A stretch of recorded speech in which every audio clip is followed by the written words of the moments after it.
So we're going to do an organ patch today, maybe two. So let's get to an initialized patch, and we're going to start with sine waves for all three oscillators. Organs are harmonically rich instruments, and as you've seen, you can often control the volumes of those harmonics using drawbars. We don't have drawbars on the Summit, of course, but the oscillators have controls for octaves that are marked in the same way as drawbars often are with these footing notations: 16 foot, 8 foot, 4 foot, 2 foot, etc., representing the length of the pipes on pipe organs that the air would need to blow through to achieve a certain pitch.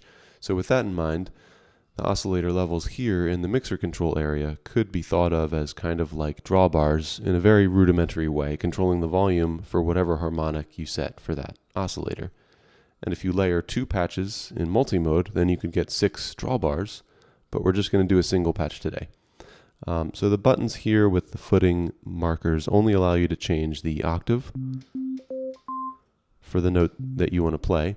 But if you want to get an oscillator to play another harmonic like a fifth or a third, which are good starting places for organs, then you could use the coarse tuning control on one or more of the oscillators. For these patches, I'm just going to use a fundamental note and octaves, and we'll get other harmonic content in other ways. So very quickly, I want to show you that by choosing 3 different footings for each oscillator, I'm going to go with 16, 4, and 2, and then adding a bit of shape, I'm going up to 20 for each. And again, these are sine waves. Then you can start to get an organ sound already. And then for that cathedral pipe organ type of sound, really crank the reverb, add a little chorus, and you're getting there.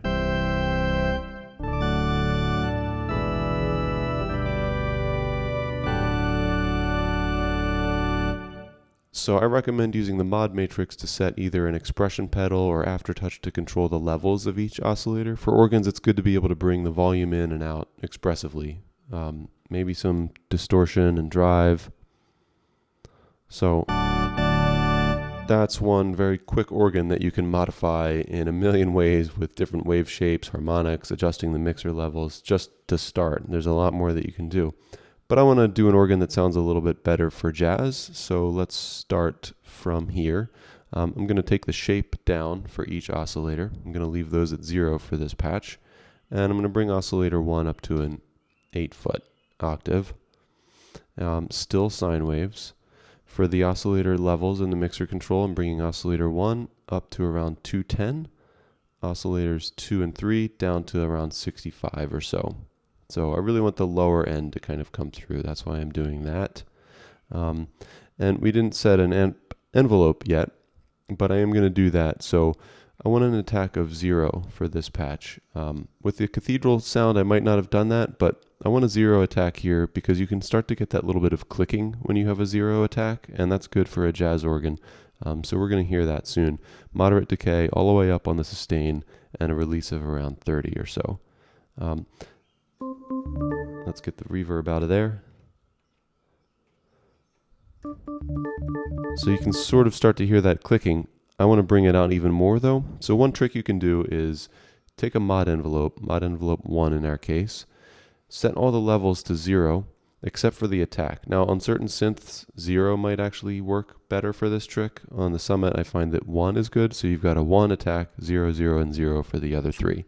Now set the envelope depth to 100%. So what that's going to do is whatever we end up setting for our filter frequency cutoff, the envelope depth is going to open that up to the maximum possible extent, but only for a split second. So you're just going to hear a little bit of a clicking sound. So let's set a low pass filter, and I'm going to bring the cutoff to like 165 on this. And now you can really hear that clicking, right? Let's give it some overdrive and a little bit of distortion. Maybe some resonance as well.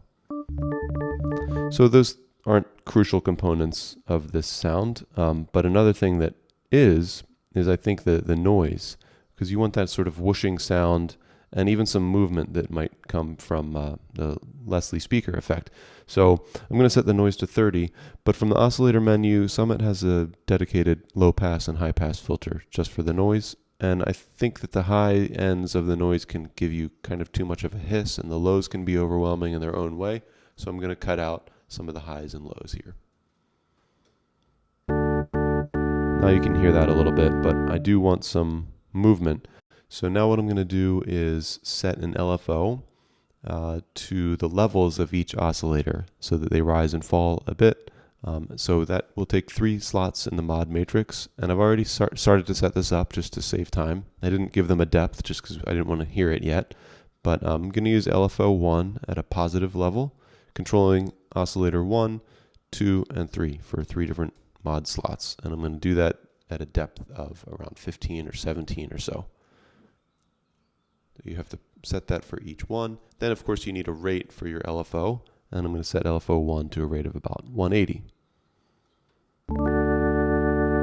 Now you get that kind of pulsing. You might want to add that some modulation to the pitch as well. So for example, you could do LFO 2 or the same LFO, modulating the pitch for each oscillator just a little bit. I'm going to set that up to 5. So I had already started to set that up, again, just trying to save time. Now for this patch, I want a lot of chorus. So I'm going to set the rate to about 16, but I'm going to set the level all the way up to about 100. Maybe the rate should be just a little faster, 25 or so. And then a bit of reverb, but not much for this one. We're no longer in a cathedral. So the time is 16, level about 18 or so. And that's kind of where I want to go with this, except just one other trick, which is the hardest one for me to explain because I'm still kind of wrapping my head around it. But it's the oscillator sync feature. Each oscillator has a dedicated virtual oscillator on the Novation Summit.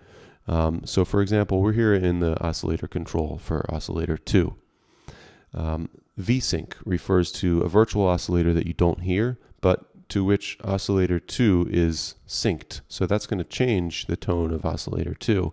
So what will happen is, as you know, this is a sine wave, oscillator 2.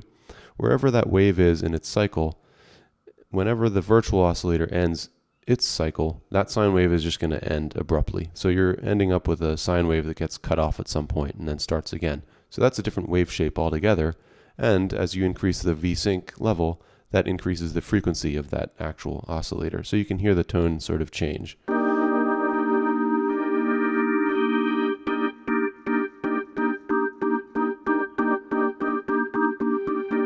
I think you get some interesting things happen, and I found that 31 works well as a setting for the V-sync on oscillator 2. Haven't even really messed with it much for the other oscillators. Definitely give that a try. Mess around with the shape, wave forms. I'm just using sine waves here because they're the most basic type of wave, and it's nice to sort of build from there, kind of starting more from scratch. But you could use other types of shapes and see how that goes for you. Add harmonics, stack 2 patches using multi-mode, just so much that you can do. I'm going to leave it there for the day, but I'll see you at the next one.